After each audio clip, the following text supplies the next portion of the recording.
उसने क्या कहा था आपसे? उसने पूछा। आवाज़ बेहद कुड़ रही थी। सलमान ने टूटे ककड़ों से देखा था। उसने कहा था कि मैं वहाँ उससे मिलने ज़रूर जाऊँगी, क्योंकि यासिर मुझे हर हाल में बचाने आएगा। वो तुम्हारा इंतज़ार कर रही होगी। और उसने अगली कोई बात नहीं सुनी थी। वो बाहर की जानिब भागा था।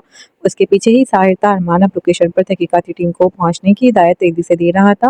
वो उन्हें इमरजेंसी गिरफ्तारी का कह रहा था और वो पूरी कुव्वत से ड्राइव कर रहा था। उसके माथे पर पसीना था, आँखें सपाट थीं। बादशाह की एक आखिरी बीवी थी जिसने उन तमाम पिछली बीवियों के ज़िंदान के दरवाज़े खोलकर उन्हें आज़ाद किया था, जिसने दुनिया को ये बताया था कि शायद बादशाह एक ज़ालिम कातिल था और जिसने बादशाह की कहानी का इख्तिताम किया था। बादशाह की कहानी उस आखिरी बेवकूफ़ बीवी के बगैर मुकम्मल नहीं होती। शेर हसन वो अब तक आगे बढ़ रही थी। उसके और शेर के दरमियान मौजूद फासला सिमटता जा रहा था। कई रातों पहले एक साया दूसरे साये से कह रहा था कि जिन्होंने उसे तबाह किया था वो उन्हें तबाह करना चाहती थी। वो साया सलमान और सलीना का था। बी हैप्पी हैप्पी है and seize the day of pleasure. वो आगे बढ़ते हुए रॉबर्ट फ्रॉस्ट की नज़म कारिब टाइम का पहला मिसरई गुनगुनाई थी। शेर का चेहरा यूं था गोया खून का आखिरी कतरा तक सींच लिया गया हो। उसे किसी बात पर यकीन नहीं आया था। उसे अपनी समात, अपनी बसारत, किसी चीज़ पे यकीन नहीं आ रहा था। लम्हे के 1000वीं हिस्से में उसे समझ आया था कि वो धर लिया गया था। लम्हे के 1000वीं हिस्से में उसे अंदाजा हुआ था कि वो घेर लिया गया था। पीछे वो शेर के साथ हंस रही थी, उसे नए जूते दे रही थी, उसे यासिर के मुतालिक पूछ रही थी, उसे मुस्कुराकर देख रही थी। वो सब कुछ जानती थी। वो उसे बहुत पहले से जानती थी। उसे जुबैर एंड सन्स का वो छोटा बेटा नहीं भूला था जिसके साथ मिलकर शेर ने उसे ड्रग्स दी थी और वो उसके पीछे तब से लगा था। अगली पल शेर ने दरमियाने टेबल पर रखा तेजदार छुरा छुपटा झपटा तो सलाखों से लगकर खड़ी एक्ट्रेस की चीखें बुलंद हुई। सरीना ने भी बिजली की तेजी से अपने जूड़े में अटकी वो स्टिक खींच कर निकाली थी। उसकी तेज नोक चांदी की माने चमकी थी। बाल खुलकर पुष्प पर यकलकती बिखर गए थे। उसकी शहद रंग आंखें इतनी सपाट थी कि हद नहीं, तुमने मुझे तबाह करने में कोई कसर नहीं छोड़ी थी। उसकी आंखें जब से गुलाबी हुई थी, दांत जमे हुए थे। शेर बस उसे भौंचका हुआ देख रहा था। मैं तुम्हें बताने आई हूँ शेर हसन कि योर गेम्स इज ओवर। वो तन्हा उसी पुल पर खड़ी थी, बिल्कुल तन्हा। उसकी आंखों में उससे आरात तले बहुत से आंसू चमक रहे थे। वो रो नहीं रही थी, वो आसानी से नहीं रोया करती थी। उसे अपने आंसू रोकने में महारत हासिल थी। वो एक एक्ट्रेस थी, एक माहिर अदाकारा जिसने एक जिंदगी कुर्बान करके दूसरी जिंदगी हासिल की थी और अब वो उसकी ज़िंदगी से हाथ धोने जा रही थी। उसे अपना काम अज़ीज़ था, अपनी ये चमचमाती ज़िंदगी अज़ीज़ थी, उसे अपना करियर अज़ीज़ था और सबसे बढ़कर उसे अपना काम याद रह जाना अज़ीज़ था। लेकिन अब सब कुछ जैसे रेत का भुर-भुर सा ढेरा बनता जा रहा था, गिरने को बेताब, गिरकर फना होने के लिए तैयार। उसी पल इंसानी गोश्त में कुछ तेज धार सा घूंपने जाने की आवाज़ उभरी थी। इंतहाई मकरूह आवाज़ थी। वो खून के कई कतरे मिट्टी से लदी ज़मीन पर गिरे थे। उसने अपनी नोकीली चांदी की स्टिक शेर के बाजू में पूरी कुव्वत से घोंपी थी और शेर ने उसी पल अपना तेजदार छुरा उसके पेट में कहीं अंदर तक घोंप दिया था। एक्ट्रेस की दिलदोज़ चीखें बुलंद होने लगी थी।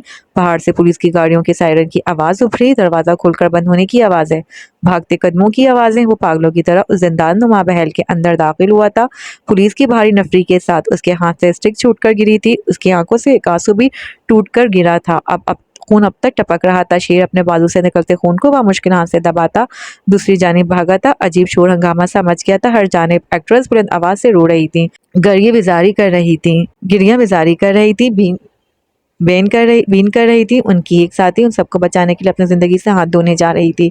वो गिरी नहीं, उसने लड़खड़ाकर साथ मौजूद टेबल को थाम लिया था। एक हाथ जख्म पर भी रखा। छुरा अब तक अंदर खुबा हुआ था। उसकी बसारत धुंधा रही थी, उसकी समात मान पड़ती जा रही थी। वो जीना उतर रहा था तेजी से, यूं गोया वो अपने पैरों तले उन जीनों को रोन देना चाहता हो। जीनों के पार पार रेलिंग मौजूद थी। वो अब नशीब में बने जीनों तक आया और सेलिना को देखकर बस एक पल के लिए लड़खड़ाया। करीब था वो जमीन पर बुरी तरह आ गिरती, लेकिन वो भागकर उस तक पहुंच गया था, उसे गिरने नहीं दिया। सेलिना ने बंद होती आंखों से उसे देखा। उसकी आंखों में बहुत आंसू थे। खून से लथपथ हाथ लिए उसने यासिर का कोट मुट्ठी में जकड़ लिया था। एहलकार अब तेजी से नीचे उतरते जिंदान के दरवाजे खोल रहे थे। कोई शेर को पकड़ने दूसरी जानिब भागा था, लेकिन इस सारी अफरा तफरी में वो उससे लिए बैठा रह गया था। मुझे पता था तुम आओगे। आंसू ढलका और फिर गर्दन भी एक जानिब लुढ़क गई। कदम जिंदान की जालिम कहानी अपने ख़िताम को पहुंची थी। बिल आखिर इस कहानी के आगाज़ और ख़िताम पर महज खून ही खून था। उसके खून से यासिर की सफ़ेद ड्रेस शर्ट सुर्ख हो रही थी। उसने उसे हाथों में उठाया और फिर उस अफरा तफरी से उसे लिए बाहर की जानिब बढ़ाया। उसके कदम मुतवाज़िन थे और हाथों में हल्की सी लर्जिश थी। उसे खो देने का ख्याल जान निकाल रहा था उसके कदमों से। क्या आप मेरी मदद करेंगे सलमान सर? वो इससे लिए आगे ही आगे बढ़ रहा था। वो शेर को तमाम सबूतों के साथ पकड़ना चाहती थी। वो उस मौके को ज़ाया नहीं करना चाहती थी, लेकिन उस लाहे अमल में उसे एक मुहाफ़िज़ की ज़रूरत थी। उसने सलमान की मदद से यासिर को अपने लिए इस्तेमाल किया था। वो लोगों के दरमियान से उसे निकाल लाया था, लेकिन उसे कहीं दरमियान में यासिर से मोहब्बत हो गई थी, जो कि उसके लाएअमल का हिस्सा हरगिज़ नहीं था। और गार्ड जान गया था कि वो एक्ट्रेस के हाथों इस्तेमाल किया गया है, लेकिन अजीब था कि वो उसे अपने बाजू में लिए आगे ही आगे बढ़ रहा था। शायद वो ठीक ही कहता था। एक्ट्रेस उससे इतनी मोहब्बत नहीं कर सकती और इसीलिए अब तक आगे बढ़ रहा था, क्योंकि वो उससे कभी इतनी मोहब्बत कर ही नहीं सकती जितनी वो उससे किया करता था। मीडिया रिपोर्टर्स, फ्लैश लाइट्स, लोगों का हुजूम मुस्तफ़ा हसन के आसपास एक क़यामत मची हुई थी। दूसरे जानिब मौजूद वाजिद अब एयरपोर्ट की जानिब दौड़ रहा था। अजलान और मारिया के मुल्क छोड़ने की इत्तला मिलने पर वह हर इमरजेंसी पर लानत भेजता यहाँ चला आया था, लेकिन उसने देर कर दी थी। मारिया और अजलान को गए हुए कई घंटे हो चुके थे। उसने वहीं खड़े खड़े अपने बाल नोच लिए थे। वो अपने प्लान्स में इतना मसरूफ था कि उसे अंदाज़ा ही ना हो सका कि मारिया ने उसकी तबाही का सामान कर लिया है। मुस्तफ़ा हसन ने अपनी सेक्रेटरी को आंख से इशारा किया तो कई बॉडीगार्ड्स ने रिपोर्टर्स की जमगफीर को परे धकेला। वो अपने सियासी अमले के साथ ऑफिस की जानिब बढ़ाया, फिर दरवाजे के बाहर ठहर कर उन सबको इशारा किया तो वो छट गए। वो उस वक्त तन्हा रहना चाहता था। उसे कुछ सोचना था उस सारे मैस से निकलने के लिए। वो तन्हाई से बेहतर फिलहाल उसके पास कोई रास्ता नहीं था। वो अंदर आकर अपनी झूलती कुर्सी पर बरजमान हो गया। चंद पल सरकुर्सी की पुश्त टिकाए वो गहरी सोच में गर्क रहा। यकायक फोन बजा तो उसने हाथ आगे बढ़ाकर उठा लिया। असलम, मुझे किसी से नहीं मिलना फ़िलहाल। लेकिन फिर वो दूसरी जानिब की बात से सुनकर चुप सा हो गया था। साथ ही गहरा सांस लिया और फिर सर हिलाया, भेज दो अंदर। कुछ पल बाद किसी के कदमों की चाप सुनाई दी, मतवाजन और ठहरी हुई चाल। ऑफिस का दरवाज़ा हल्का सा बजा और फिर कोई अंदर दाखिल हुआ। उसने लम्हे भर को सर उठाकर देखा था। सामने हनीफा इस्तेदा था। उनका चेहरा हद दर्जा सफ़ेद था, आंखों में जख्मी सा तासुर लिए वो उसे ही देख रहे थे। मुस्तफ़ा ने कुर्सी से टेक लगाकर एक पल के लिए टाई की गिरा ढीली की थी। चेहरे पर हल्का सा इस्तराब भी था, जैसे वो जब्त किए बैठा था। उसके अंदाज का इजली सुकून खासी मुतज़्ज़ल लगता था। आओ हनीफा, बहुत देर कर दी तुमने आते आते। उसने सादी किसी अच्छे मेज़बान की तरह सामने मौजूद कुर्सी की जानिब इशारा किया था। हनीफा उसी खामोशी से आगे बढ़ आए, लेकिन वो बैठे नहीं। वो यहाँ बैठने नहीं आए थे। क्या मेरी बेटी तुम्हारी बेटी नहीं थी मुस्तफ़ा? क्या हम किसी वक्त में दोस्त नहीं थे? उनकी आवाज़ में जख्म सा था। वो उन्हें चेहरा उठाए चंद पल देखता रहा। उन्हें दोबारा बैठने को कहा तक नहीं। वो मेरी बेटी नहीं थी हनीफा, वो मेरे रकीब की बेटी थी। वो मेरी बेटी कैसे हो सकती थी? क्या तुम भूल गए कि शगुफ्ता ने मुझे धुतकार कर तुमसे शादी की थी? क्या तुम्हें लगता है कि मैं दुश्मनियां भूल जाने वाला इंसान हूँ? हम कभी दोस्त थे। उन्होंने आगे बढ़कर गुस्से से दोनों हाथ टेबल पर रखे थे। मुस्तफ़ा मुतासिर हुए बगैर उसे देख रहा था। हम दोस्त थे हनीफा, हम दोस्त हैं नहीं। अच्छा नहीं किया तुमने मेरे साथ। तुमने अपने दिल की पुरानी खलिश का बदला मेरी बेकसूर बेटी से लिया है। बजाय उसके तुम अपने पागल बेटे को ऐसे किसी काम से बाज रखते। तुमने उसकी मदद की। तुमने उसे ऐसे घिनौने काम पर उभारा। तुमने उसकी तस्हीर नहीं की। तुम इस जुर्म में बराबर के शरीक हो। तुम कोर्ट में कुछ साबित नहीं कर सकते। ये वक्त बताएगा। मैं तुम्हें हर अदालत में घसीटूंगा। ऐसी घटिया साख के बाद लोग तुम्हें क्या तुम्हारे बेटे को वोट देने से भी खौफजदा होंगे। तुम्हारा सियासी करियर खत्म हो चुका है मुस्तफ़ा हसन, और मैं इस बात को यकीनी बनाऊंगा कि तुम और तुम्हारा बेटा आइंदा किसी लड़की की जिंदगी को जहन्नुम नहीं बनाओ। वो अगली पल पलटे और तेजी से बाहर निकलते चले गए। मुस्तफ़ा हसन ने लम्हे भर को बंद होते दरवाजे की जानिब देखा और फिर गहरा सांस लिया। उसे यकलक सी कसाफत सी महसूस होने लगी थी। ऑफिस के बुलंद व बाला इमारत के बाहर गाड़ियां, रिपोर्टर्स और कई लोग मौजूद थे। अजीब अफरा तफरी थी, हटती जानी हर तरफ। उन्हीं गाड़ियों के दरमियान पुलिस की गाड़ियों का सायरन भी बजने लगा था। बाहर निकलते हनीफा ने लम्हे भर को ठहर कर देखा था। पुलिस की भारी नफरी अब तेज कदमों के साथ मुस्तफ़ा हसन के ऑफिस की जानिब बढ़ रही थी। रिपोर्टर्स में एकदम ही नई खबर मिलने की पुरजोश थी। खुशी दौड़ गई थी। उन्हें अफसरान के दरमियान उन्हें अरमान भी दिखाई दिया था। वो भी उसी तेजी से साथ मौजूद अफसर से बात करता इमारत के अंदर दाखिल हो रहा था। मुस्तफ़ा हसन के सिक्योरिटी गार्ड्स उन्हें अंदर दाखिल होने से रोक रहे थे। अजीब शोर हंगामा सा था। उन्होंने नजरें फेरी और फिर आगे बढ़ाए। उन्हें अब महज अपनी बेटी की फिक्र थी, जो जख्मी हालत में इमरजेंसी में अस्पताल में पहुंचाई गई थी। वो अब उस मुतवाजन चाल के साथ चलते उस शोर हंगामे से दूर होते जा रहे थे। उन्हें अब उसमें से किसी चीज़ में कोई दिलचस्पी नहीं थी। अस्पताल की राहदारी बहुत सर्द थी। रात के उस पहर हर जानिब गहरी खामोशी थी। राहदारी की बहुत सी बत्तियां गुल थीं, इसीलिए मुबहम सा अंधेरा अभी हर जानिब फैला हुआ था। हनीफा और सलमान राहदारी में इस्तेदा थे। परेशानी और बेचैनी थी कि सांसों के साथ हर पर बढ़ती ही जा रही थी। राहदारी की एक तरफ कुर्सियां रखी थीं। हनीफा और सलमान शाना बेशाना उन कुर्सियों पर बरजमान थे। यासिर उनके मुखालिफ सिमत में खड़ा था, बिल्कुल खामोश, बहुत खामोश। सलमान ने एक बेबस निगाह उस पर डाली और फिर हनीफा की जानिब देखा। मैं तमाम गलत फहमियां दूर कर सकता हूँ हनीफा। एक पल के लिए उन्होंने चेहरा फेर कर पुरशुकवा निगाहों से सलमान का चेहरा देखा था, फिर गहरा सांस लिया। मैं फिलहाल कोई बात नहीं करना चाहता सलमान, और यासिर से इस बारे में बात करने को तुम भूल जाओ, और अब तुम्हारी कोई वजाहत नहीं सुनेगा, ना ही किसी वजाहत पर यकीन करेगा, तुम उसे अच्छे से जानते हो, उन्होंने धीमी सी आवाज में कहा था। फिर लम्हे भर को चेहरा फेर कर वहां देखा जहाँ वो खड़ा था। उसकी पेशानी पर बाल बिखरे हुए थे, ड्रेस शर्ट के 2 बटन खुले थे और उस पर खून के धब्बे भी लगे थे। आहिस्ती ने कलाइयों से पीछे को मोड़े वो बिल्कुल खामोशी चेहरे के साथ अब कलाई पर बंदी घड़ी देख रहा था। आंखें बेतासुर थीं। उसी पहर डॉक्टर्स बाहर निकले तो वो तीनों उनकी जानिब मुतवज्जा हुए। सलमान और हनीफा भी साख्ता ही उठकर आगे बढ़ आए थे। उसकी बेतासुर आंखों में लम्हे भर को खौफ सा उभरा था। वो खतरे से बाहर हैं। ये चंद लफ्ज बहुत सी रुकी सांसें बहाल हुई थी। उसने गहरा सांस लिया था। कोई बहुत गहरा बोझ था जो सीने से हटा था। हनीफा और सलमान एक दूसरे से गले मिल रहे थे। हनीफा शायद रो रहे थे। सलमान की आंखें भीगी हुई थी। वो मजबूती से इस्तेदार डॉक्टर से उसके जख्म के मुताबिक बात कर रहा था। उसे डर था कि किसी वाइटल वेन को नुकसान ना पहुंचा हो, लेकिन सलीना अब हर खतरे से बाहर थी। डॉक्टर्स ने आगे बढ़े तो वो जाने के लिए पलटा। सलमान ने उसे आवाज़ देकर रोका था। जो फ़ोन कौन से लगाए? साहिर को कॉल मिला रहा था। लम्हे भर को ठहरा। चेहरा का सपाट सा तासुर बढ़ गया था। क्या तुम एक दफ़ा भी मेरी वजाहत नहीं सुनोगे? वो ठहरा रहा लेकिन पलटा नहीं। उस वक्त मैं बहुत गुस्से में हूँ चीफ, मैं आपसे कोई बात नहीं करना चाहता। बेहतर यही कि हम इस वजाहत को किसी और वक्त के लिए उठा रखें। इतना कहा और फिर आगे बढ़ गया। साहिर ने फ़ोन उठा लिया था। पीछे खड़े उन दोनों ने एक दूसरे को कदरे बेबसी से देखा था। वो बाहर निकलकर कार की जानिब बढ़ आया था। चेहरा जो कुछ लम्हात पहले था खामोश सा लग रहा था, अब किसी अंधी के तैश के तहत सफ़ेद पड़ रहा था। उसने मोबाइल डैशबोर्ड पर डाला और फिर गाड़ी को तेज़ी से रिवर्स करता आगे बढ़ गया। उसका रुख पुलिस स्टेशन की जानिब था। पुलिस स्टेशन आया तो वो कार से उतर आया। स्टेशन पर खासा रश था रिपोर्टर्स का, मुस्तफ़ा हसन के सिक्योरिटी अमले का। मोहित और वाजिद भी मौजूद थे। मुस्तफ़ा हसन को भी गिरफ्तार किया गया था। शेर हसन को आर्जी लॉकअप में रखा गया था। वो उसी सुपार चेहरे के साथ स्टेशन के अंदर बढ़ आया था। अरमान जो सामने मौजूद मुस्तफ़ा के सिक्योरिटी गार्ड से बहस कर रहा था, उसे देखकर चौंका। साहिर जो शेर के लॉकअप के अंदर खड़ा पुलिस एहलकार के साथ उसे तफ्तीश कर रहा था, वो भी उसे देखकर चौंका था, क्योंकि वो किसी भी जानिब देखे बगैर लॉकअप की जानिब बढ़ता चला जा रहा था। अरमान ने फाइल बेसाख्ता सामने टेबल पर फेंकी और उसके जानिब भागा। लॉकअप खुला था और उससे पहले कि कोई कुछ समझ पाता, उसने लॉकअप का दरवाज़ा पार करके शेर को हलक से पकड़ा था। फिर एक खौफनाक मुक्का उसकी नाक पर मारा तो लम्हे भर को उसकी दुनिया घूमकर रह गई। स्टेशन के अंदर एकदम हंगामा सा मच गया था। साहिर ने उसे बेसाख्ता बाजुओं से पकड़कर पीछे धकेला था, लेकिन वो किसी के काबू में नहीं आ रहा था। उसने साहिर को पड़े धकेला और फौलादी हाथ का एक हौलनाक पंच शेर के जबड़े पर मारा। खून के छींटे उड़कर उसके लिबास पर आ लगे थे। शेर जैसे होश खोकर जमीन से आ लगा था। अरमान, साहिर, पुलिस एहलकार 4 आदमियों से पकड़े हुए थे, लेकिन वो था के काबू में नहीं आ रहा था। उसकी आंखें बहुत सुर्ख थीं और गर्दन की रगें फूल गई थीं। तू पागल हो गया है क्या? ये क्या कर रहा है? अरमान उस पर धारा था। उसने अपना बाजू छुड़वाने की कोशिश की तो अरमान उसे गिरबान से जकड़कर एक जोरदार मुक्का मारा। वो लड़खड़ाकर पीछे हुआ था। उसे जैसे एकदम ही होश आया था। पुलिस एहलकारों ने उसे जल्द अज जल्द लॉकअप से बाहर निकाला और दरवाज़ा बंद किया। किसी ने डॉक्टर्स को भी फ़ोन किया। शेर बेहोश हो गया था। मुस्तफ़ा हसन पुलिस एहलकारों पर चिंगाड़ रहा था। वो यासिर को गालियां दे रहा था। मोहित बिल्कुल ठंडे चेहरे के साथ सब देख रहा था और वाजिद ने चेहरे पर मौजूद जख्मों के पुराने निशान पर बेसाख्ता ही हाथ फेरा था।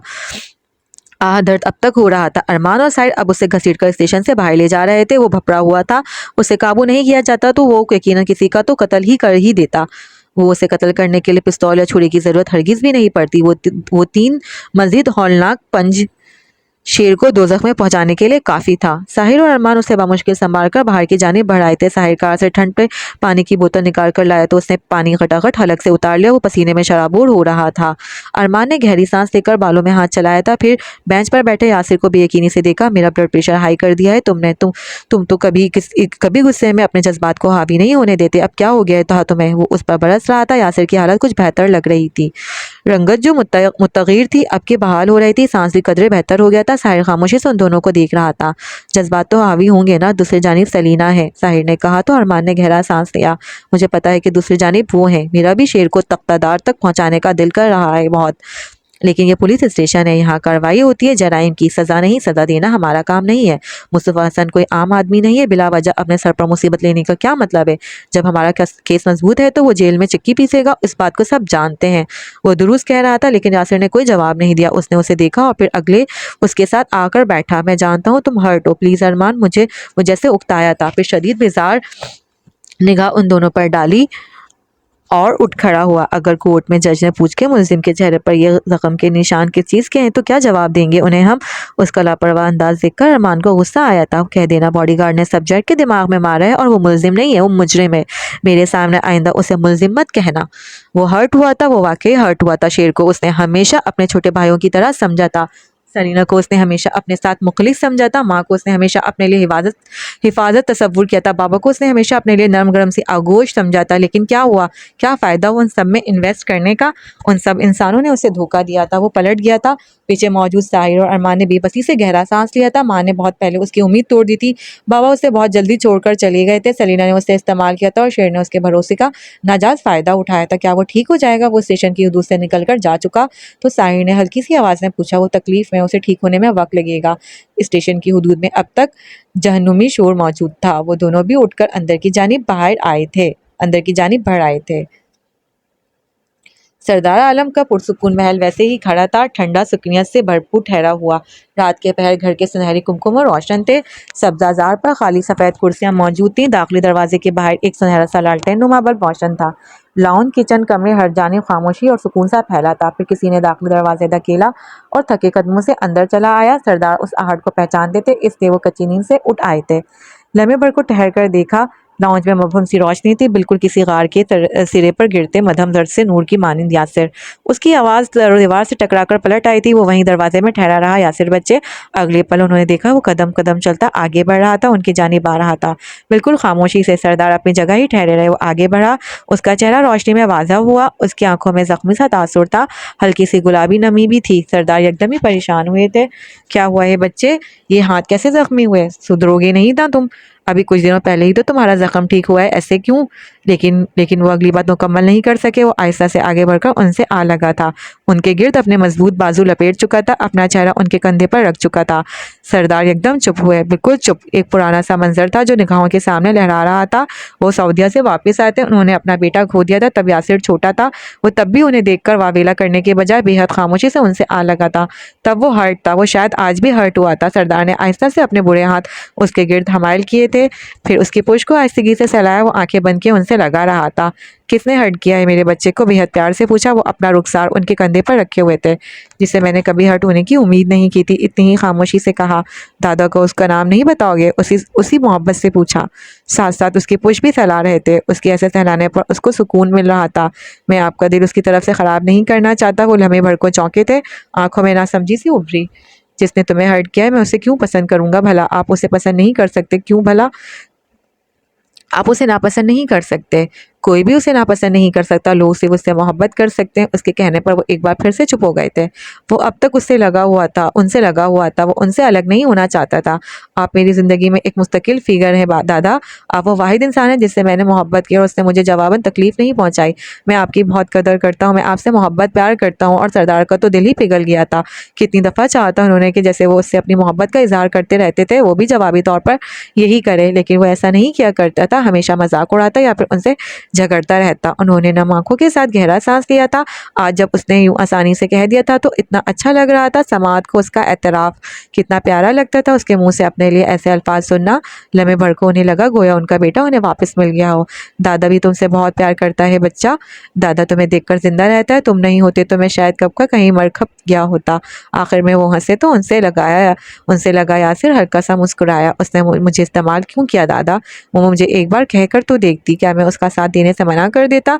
मैं उसे हर्ट कैसे कर सकता हूँ? मैं ऐसे इंसान को तकलीफ़ कैसे पहुँचा सकता हूँ जिसकी तकलीफ़ पर मैं सबसे ज़्यादा अजियत का शिकार हो जाता हूँ?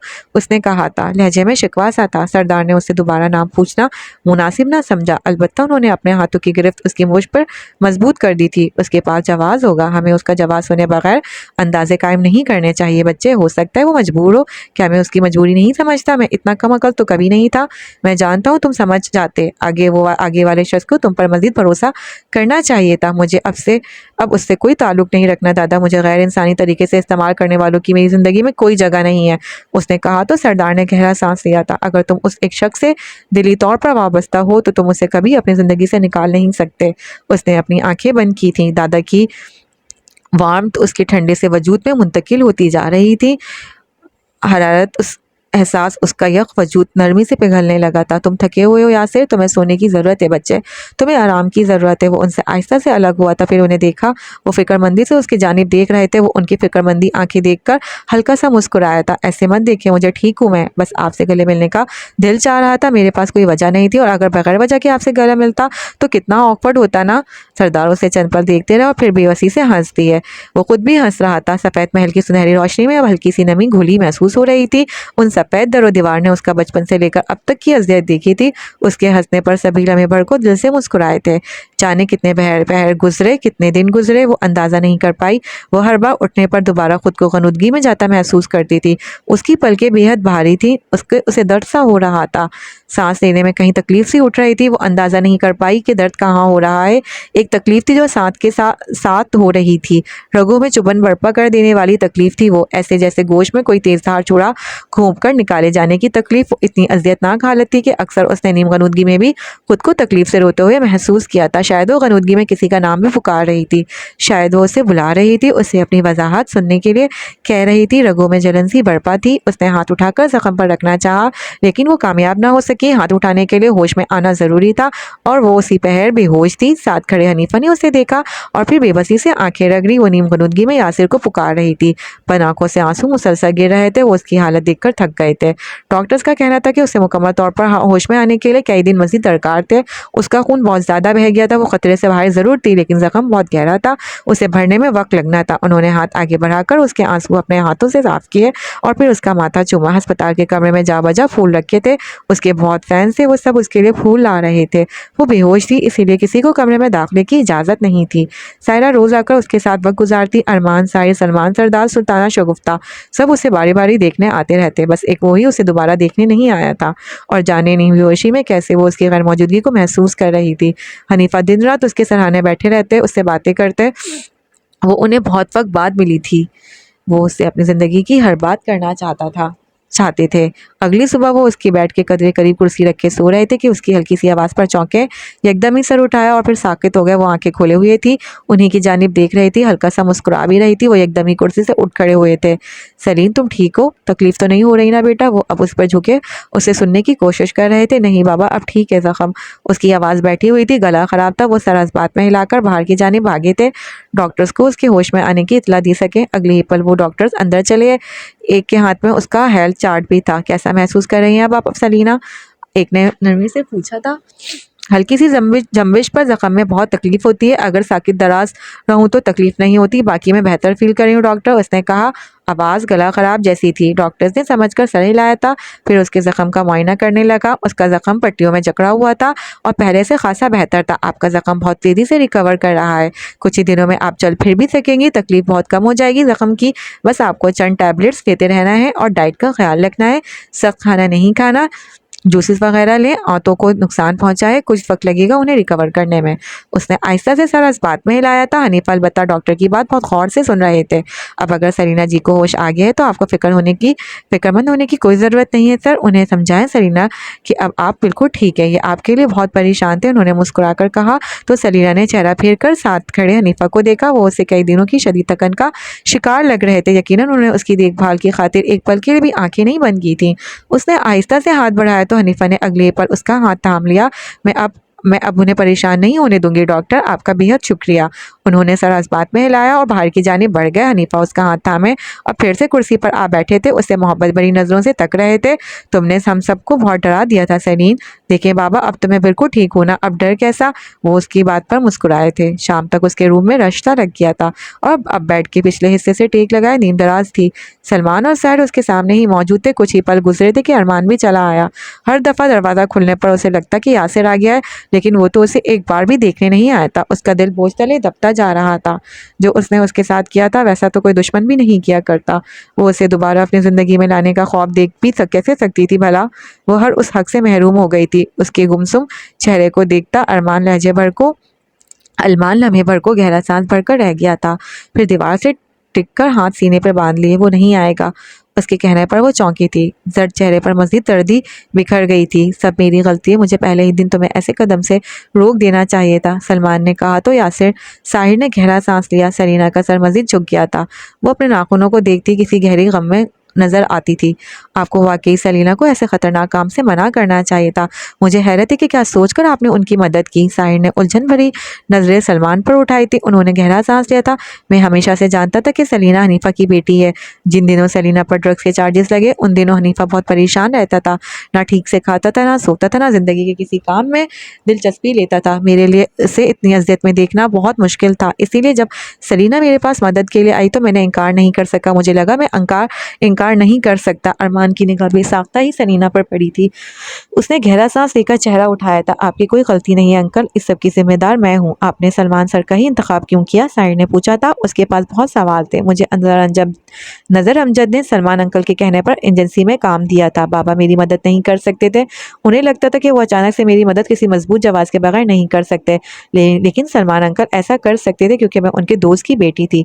मैं बराह रास्त उनसे कभी नहीं मिली थी। मैंने नजर भाई से महज उनका नाम सुन रखा था और मैं जानती थी कि यही मेरे असल मोहसिन है। इसीलिए जब मुझे जुबैर एंड सन्स के बेटे और शेर की हकीकत के बारे में मालूम हुआ तो मैं सबसे पहले इनके पास ही गई। मैं शेर को रंगे हाथों पकड़ना चाहती थी। वो बहुत बारसूख सियासी फैमिली से ताल्लुक रखता है। अगर उसे रंगे हाथों नहीं पकड़ा जाता तो वो कभी पुलिस के हाथों में नहीं आता। उसका बाप उसे मुल्क से बाहर भेज देता या फिर कहीं गायब करवा देता। उस शख्स ने मेरी जिंदगी तबाह की थी। मैं उसे ऐसे नहीं छोड़ सकती थी। उसने ठहरकर गहरा सांस लिया। बोलते बोलते उसका सांस चढ़ गया था। जख्म में तकलीफ सी होने लगी। उसने सफ़ेद पड़ते लबों के साथ हल्का सा हाथ जख्म पर रखा और फिर कहना शुरू किया। वो तीनों से बेहद तवज्जो से सुन रहे थे। मैं ये सब काम अकेले कर सकती थी लेकिन मुझे अपनी हिफाजत यकीनी बनानी थी। अपनी हिफाजत के लिए मुझे एक अदद बॉडीगार्ड चाहिए था। एक ऐसा बॉडीगार्ड जो बहुत ताकतवर और मजबूत होता। एक आम गार्ड मुझे गार्ड नहीं कर सकता था। मेरे दुश्मन बहुत ज़्यादा थे। फिर मैंने सलमान अंकल से मदद मांगी एक काबिल भरोसा बॉडीगार्ड के लिए। वो यहाँ कहकर ठहरी थी। फिर सलमान की जानिब देखा। उन्होंने सर इस्बात में हिलाकर कहना शुरू किया था। यासिर से ज़्यादा मुझे कोई गार्ड बेहतर नहीं लगा था। मैंने सलीना को उसके मुताबिक बताया तो वो राज़ी हो गई। फिर मैंने लाया अमल के तहत हनीफा को सलीना की थ्रेट के बारे में बताया। मैं उसे परेशान नहीं करना चाहता था ताकि वो उसे एक गार्ड असाइन कर दे। सलीना को एजेंसी बुलाना भी प्लान का हिस्सा था। हमारे साथ उसमें नज़र बराबर का शरीक था। सलीना को काम की ज़रूरत थी और हमें उसे एजेंसी भी बुलाना था। उससे कुछ अरसे कबल ही मैंने शेर को हायर किया था। हालांकि उसकी ट्रेनिंग भी मुकम्मल नहीं हुई थी लेकिन मैंने उसे अपॉइंट कर लिया। हमें उसे पकड़ने के लिए एजेंसी में रखना बहुत ज़रूरी था। उन्होंने कहकर पल भर को गहरा सांस लिया था। और आपको कैसे पता चला कि शेर अगले कई दिनों में मुख्तलिफ एक्ट्रेस को हमारी एजेंसी से अगवा करेगा? साई ने आंखें ठीके अंदाज में सुकेड़ कर पूछा था। सलीना ने थूक निकल कर चेहरा उठाया। जिस दिन मुझे ड्रग्स दी गई थी मैं उस वक्त शेर और जुबैर एंड सन्स के छोटे बेटे के साथ चैम्बर में ही थी। मुझ पर ड्रग्स की वजह से गनुदगी तारी थी। मैं बोल नहीं पा रही थी लेकिन मेरी समात क्लियर थी। उन्होंने मुझे नशे में धुत तसव्वुर करके अपनी बातें जारी रखी थी। उन्हें लगा मैं ड्रग्स की वजह से ठीक से सुन नहीं पाऊंगी लेकिन वो गलत थे। मैंने उस दिन जाना था कि शेर एक साइकोपैथ सीरियल किलर था। उसने एजेंसी में दाखिले से कबल ही बहुत सी एक्ट्रेस को अगवा कर लिया था। एजेंसी वो सिर्फ इसलिए आया था क्योंकि वो बहुत सी एक्ट्रेस को वो सिर्फ एजेंसी में रहते हुए अगवा कर सकता था। वो खुद को बादशाह समझता था। वो जहनी मरीज था। लम्हे भर को रूम में गहरा सन्नाटा छा गया था। वो बोलते बोलते थक गई थी। फिर अरमान सीधा हुआ। अगर यासिर इस केस को लेने से इनकार कर देता तो? मैंने हनीफा को यासिर का मशवरा दिया था। वो हमारे दोस्त का बेटा था। हनीफा अपनी बेटी के मामले में किसी और इंसान पर भरोसा नहीं कर सकता था। तुम समझो मैंने उसे यासिर को सलीना के लिए हायर करने पर राजी करने के लिए ब्रेन वॉश किया था। मैं जानता हूँ ये सब बहुत रिस्की था लेकिन हमें करना था। सलीना उस वक्त नहीं जानती थी कि हनीफा उसका बाप है और मैंने भी उसे अंधेरे में रखा। अगर वो ये बात जान लेती तो शायद एजेंसी ही दोबारा ना आती। अपना प्लान कामयाब करने के लिए मुझे खामोश रहना था। साहिर ने गहरा सांस लिया था। अरमान को बाप के ऐसे इंकशाफ कर गुंग रह गया था। आप जानते हैं कि अगर यासिर को कहीं दरमियान में उन सब के मुतालिक ज़रा भी भनक लग जाती तो वो क्या करता? उसे जैसे कुछ बुरा लगा था। उससे अपने दोस्त का इस्तेमाल किया जाना बहुत चुभा था। मैं जानता था यासिर को अंधेरे में रखना बहुत मुश्किल था लेकिन मैंने सब संभाल लिया क्योंकि सलीना एक अच्छी अदाकारा है। उसने किसी को खुद पर शक नहीं होने दिया। और क्या पता था कि शेर, वाजिद और मोहित तीनों भाई हैं? साहिर के पूछने पर उसने सर हिलाया था। मुझे ये भी चैम्बर में किए गए शेर के इंकशाफ से पता चला था। कि आपको ये भी पता था कि शेर समरीन रजा का कत्ल कर देगा? नहीं, मुझे ये नहीं पता था। इसीलिए जब यासिर ने मोहित से उस कत्ल के मुतालिक पूछा तो मैं बहुत डर गई थी। मुझे नहीं पता था कि शेर कत्ल करने से भी नहीं चुकेगा। यासिर मोहित पर शक कर रहा था लेकिन मैं हमेशा से जानती थी कि मोहित कभी कातिल नहीं था। मोहित मेरा मसीहा और मोहसिन हमेशा से। जब हमने उसे उन तस्वीर के मुतालिक पूछा तब आप सब जानती थी। आप जानती थी कि शेर उन्हें एक ख़ास तरतीब से अगवा कर रहा था। अरमान ने इंतज़ार किया तो उसने सर इस बात में हिलाया। मैं जानती थी। और इस सारे अरसे में जो हमले आप पर होते रहे, क्या आप उन सब के मुतालिक भी जानती थी? मैं बस इतना जानती थी कि मुझ पर ये हमले होंगे, कब, कैसे, कहाँ, कौन करेगा, मुझे इन सब के बारे में कुछ नहीं पता था। इसलिए तो मुझे एक बॉडीगार्ड चाहिए था जो मेरे इस सारे अरसे में हिफाजत करता। एक पल के लिए फिर सब खामोश हो गए थे। सारे लम्हे भर को खंगार कर सीधा हुआ। मारिया और वाजिद के बारे में क्या कहना चाहेंगी आप? वो दोनों मेरी जिंदगी के सानवी विलन थे। अब वो दोनों ही मेरी जिंदगी से जा चुके हैं, बल्कि शायद अब मेरी जिंदगी से हर दुश्मन जा चुका है। क्या आपको थोड़ा भी गिल्ट नहीं यासिर के लिए? अरमान ने पूछा तो उसकी आंखों में नमी सी उतरी। मुझे अपना लाएअमल के बिल्कुल शुरू में ही गिल्ट ने आ घेरा था। मुझे अंदाजा नहीं था कि यासिर मेरी हिफाजत इतनी तुंदही से करेगा। अगर मेरी जिंदगी में कभी कोई मर्द ऐसा नहीं आया था, मुझे लगा वो भी सब जैसा होगा, कहीं बीच में मुझे छोड़ जाएगा। लेकिन जब वो मुझे ऐसी जगहों पर बचाने आया जहाँ मैंने उसका तसव्वुर भी नहीं किया था, तब मुझे पता चला कि वो कभी बीच रास्ते में छोड़कर जाने वालों में से नहीं है।